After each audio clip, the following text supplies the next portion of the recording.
Uh, Hello, my name is Dennis Triggs. I am the Director of Employment at the Urban League of West Michigan. I'm 57 years old, married 29 years. I was a single father for 5 years, then met my wife, and we expanded our family.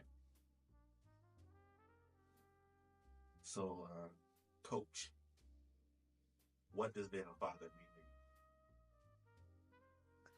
What does being a father mean to me? Being a father is the most important job that I could have ever been given in all of my life. Kind of directs every decision that I have to make. Um, in life, you get a lot of chances to do some certain things over, but when you start talking about what you're doing and how it affects the people that depend on you, um, those chances become slimmer. you?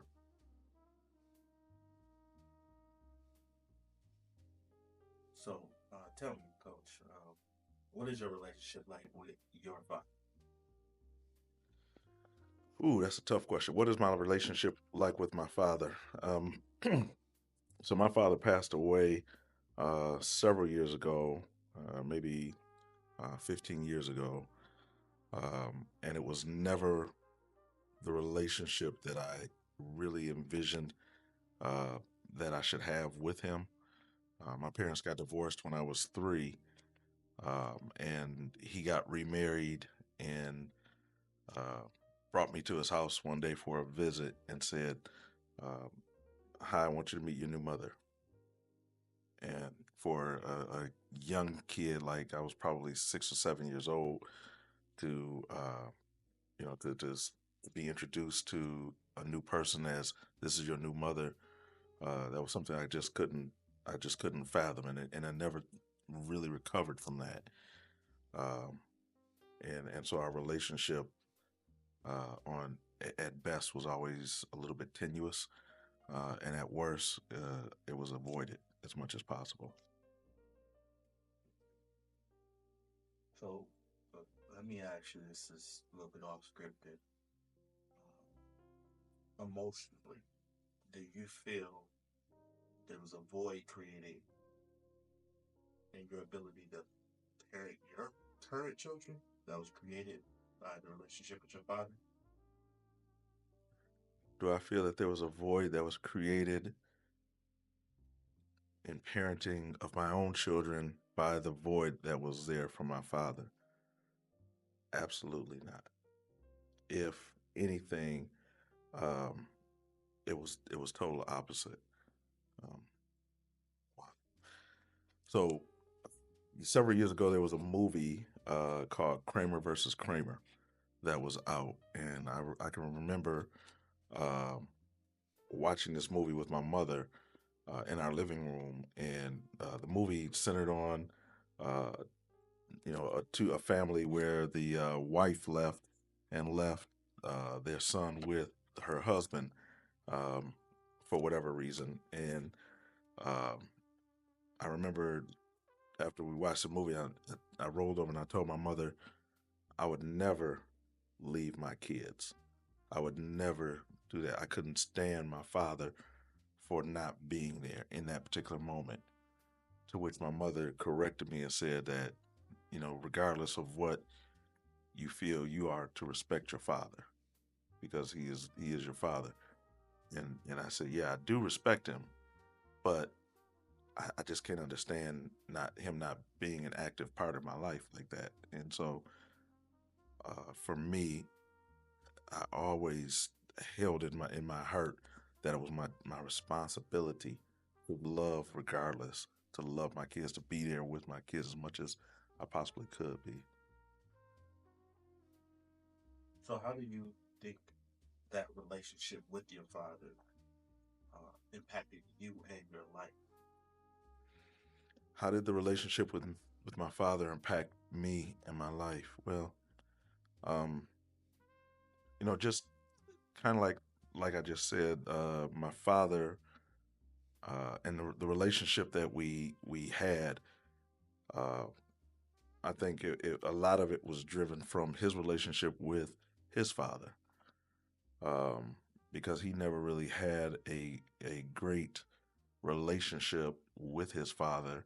He always tried to please his dad, and so for me, it was not a situation of having to try to please him, but a situation of thinking um, that I wanted him to love me, and I wanted him to support me and to be there and do things to teach me things. You started this off by calling me coach, because that's the relationship that you and I first. That's where we met. That's where we first forged our relationship. Uh, but my dad could never have taught me anything. Never taught me anything about life at all. There was no such relationship. There was no coach. There was no day to day father. It was a man that created me, a man that I had respect for, but also a man that was not really in my life. I found my fathers in other individuals. My grandfather, my mother's father, uh, had probably the most effect on my life and how I did things and how I saw the world and treated people. Um, that more than anybody, and then along the way, there were other men that poured into me, that loved me and did things with me. Okay. So to kind of pivot from that, how old were you when you had your first child, and tell me what that experience was like for you? Wow, you're not taking any shorts, are you? Uh, how old was I when I had my first child? I was 20 years old when I had my first child. I had a relationship that was um, a little, it was a young relationship. Um, when my daughter was born, I was actually working. Used to work third shift, and I got a phone call from my mother saying uh, that we had to go to the hospital because my daughter had been born, and I was nervous. I was scared. One of my best friends called me up. He had heard about it. I went in. He called me as soon as I walked into my apartment, and he's laughing and saying congratulations. And I thought he was being funny. And I remember us having an exchange of words and hanging up on him because I thought he was being funny, not being supportive. And so uh, for me, it was very something. I was very nervous. But when I got to the hospital and I held her in my arms and she looked up at me and opened her eyes, it was like it's go time. This is the most important thing I can do right now. I got to take care of her, and so that's what I tried to do. So, what is the relationship like with your firstborns? What's the relationship like with my firstborn's mother? Um, we're cordial. Now we're cordial. We had some real rocky ups and downs over the years, and we figured out a way to be cordial. We don't have any uh, like direct contact with each other. We run across each other at times that involve grandkids or um things of that nature. Birthdays or something like that. Usually it's just a few minutes and then it's over. So it's not anything where we have a lot of contact. So, were you ever put in a child support system? Interestingly enough, my experience, and I apologize to answer the question, was I ever put in the child support system? Interestingly enough, my situation with child support is probably 180% different than most men. Um, when my daughter was 2, I was awarded full custody of her.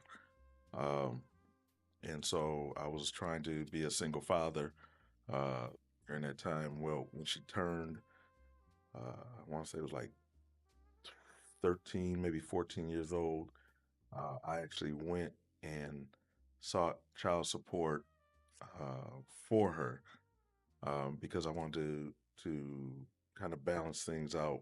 Um, it was a very contentious moment, some very contentious moments with her mother, and in which I felt like um, she wanted all the rights without having all of the same responsibilities, and so that was my way of allowing her to have certain responsibilities to go along with the rights that she sought.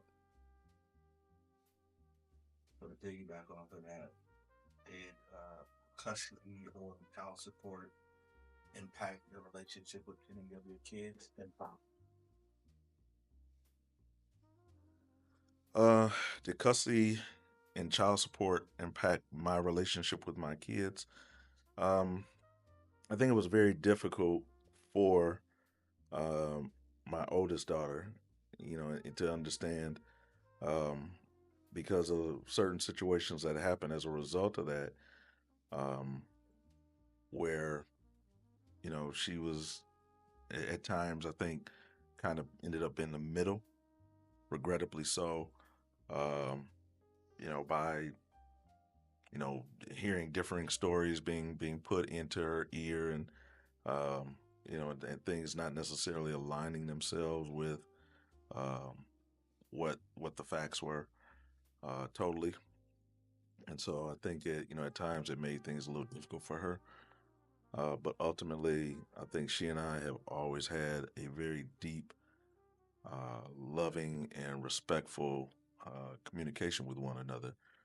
Um, even to this day, we remain very strongly committed to our relationship. so I'm gonna go off script just a little bit to touch on the very unique situation of you, um, A, having custody, and B, filing for child support. And I specifically want to focus on how you feel about, let me rephrase that, specifically your, how you feel about the friends of the court and the treatment you may have received as a father pursuing a mother for child support. Friend of the court. How do I feel about the treatment they gave me as a father pursuing child support? Correct. So during this time, it was sometime in the early '90s, maybe middle '90s, that this was going on, and I have a distinct memory of filing for child support, and um, the crazy thing about it is the amount of money that it was a very small amount of money, um, and it was done that way uh, for a purpose. Like I said, it wasn't about me trying to get money or whatever because I had a job, and by this time um, my I had been married, so my wife also was working. We had a stable household. Um, but I remember when all this transpired, going down and saying, hey, I'm not receiving the, I've been ordered. I have court order for child support. I'm not being paid. Where's the money going? Her mom is saying that they're taking the money from her, and she's paying or whatever. Where's the money going? And I was told that, well, the mom is saying that she's filing for custody. She wants to take you back to court for custody. So we're not going to turn around and pay you out uh, the money that you've been court ordered while that is pending. So for my response was, I don't have any court case, and until that there is a court case, where's the money going? That's money is not for me; it's for my daughter. And the lady in the window said, "Well, if you're such a great father, why do you need her money?" To which I replied, I don't need her money. Her money's not coming to me. It's going to care for our daughter, to give her some of the rights to go and to give her some of the responsibilities to go along with the rights that she has. And I just turned and walked away, and I never received any real help from them. So you would say you were treated unfair by the child support system. Definitely. I definitely believe I was treated unfairly. I think um, it was an unequal way that they treated me as a man because I had custody of a young girl. So pivot to some more lighthearted stuff here. Um, Thank you. let me know, what do you enjoy most about being a father? What do I enjoy most about being a father? Wow. I think the thing that I enjoy most about being a father is when I see my kids achieve something that they really wanted to do. Um, so I have one daughter who was a high school athlete and a college athlete, and watching her grow in that area because it was something that she really desired to do. At the age of like 12 or 13, we were driving home from the gym one day, and she said, "You know, Dad, I think I'm just going to go and get a scholarship, and they're going to pay me to go to college, so you and Mom don't have to pay for me and my twin sister at the same time to go to college." To which I replied, "Okay, well, let's go get it then." And people would always say, "Well, that's not a lot of athletes go off to college on scholarship, and she's this and she doesn't have that or whatever." And I would just tell them, "Well, you don't understand her mentality. You don't understand her drive. So yes, she might be a little like uncoordinated right now, but this kid is going to do what she says she wants to do." And just watching her get to that, um, you know, and all of my kids are pretty much the same way mentally. If they got a goal that they got to go get, the saying, they go get it out the mud. They have no problem going and get it. They figure out a way to get it, and they don't mind, the grind and the hustle to make it happen. Um, my oldest daughter that I was talking about, she has two side businesses that she runs, plus she works a full time job as well. Both of her businesses she built from nothing. Just one day told us, "Hey, yeah, I got some other things I'm working on," and the next thing I know, um, she has a hair company, and she's doing business with people all over America and stuff like that. And the younger twin, or the older twin, she decided that, yeah, I'm just gonna, I don't think college is right for me at this point in time. I'm gonna go into work, and next thing I know, she's the top machine operator at her company. It's like they want to do something, they just go do it. The younger one is the same way. My younger one is she's my creative child. She writes, she paints, she sings, dances, all that kind of stuff. But when she decided she wanted to go, and do some of this stuff, she just go do it, and there's no boundary. So for me, that's the stuff I love the most about being a father. I get to see them develop, and just to know that some of what they're doing and some of the way they some of it, not all of it, some of the way that they get to that mentality is a direct result of what me and their mom have put into them. Okay. So, in what ways did becoming a father change What ways did it change me? Um, I think I alluded to it earlier. Um, Before everything decision I made was just about how did it affect me. Now that I'm a father at the age of 20, every single decision that I make no longer affects me. It affects them. They're all adults now. And so I think sometimes that decisions I make now, um, maybe doesn't affect them in the same way, but it can affect them in how they see me. And I don't want to let them down. Not that I'm perfect, and I know that still make mistakes, probably more than a little bit. Um, but but I think about that. What those decisions I make, and what impact does it have on my family? Um, they've blessed me with 8 grandchildren, and I want to make sure that my grandchildren have something that they can say that makes them proud of me as well. So those decisions matter. So, have you ever felt underappreciated as a father? Yeah. Have you ever felt underappreciated as a father? I think a better question is, what father has not felt underappreciated at some point in time? We you know we oftentimes we the running joke around me and some of my friends is that, oh, it's Father's Day. I guess there's not going to be a problem getting a reservation in a restaurant, or what kind of at one of my jobs I used to say, oh, it's Christmas time. What kind of and socks you gonna get this year? Some things like that.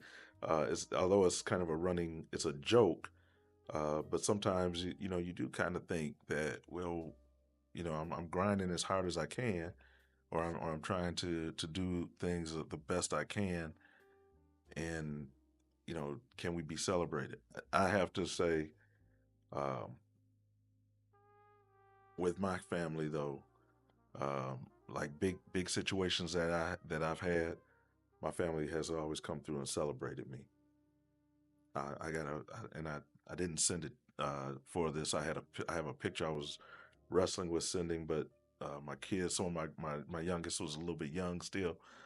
Um, but when I graduated from college and my girls were there at my graduation, and just how proud of me they were, you know, and just how uh, it made me inspired to know that something I did made them happy at this point in time of their lives. Um, so for the times that I felt unappreciated, there's definitely been enough appreciation by them. And at the end of the day, that's who really matters. Last question here. What advice would you give to a new father?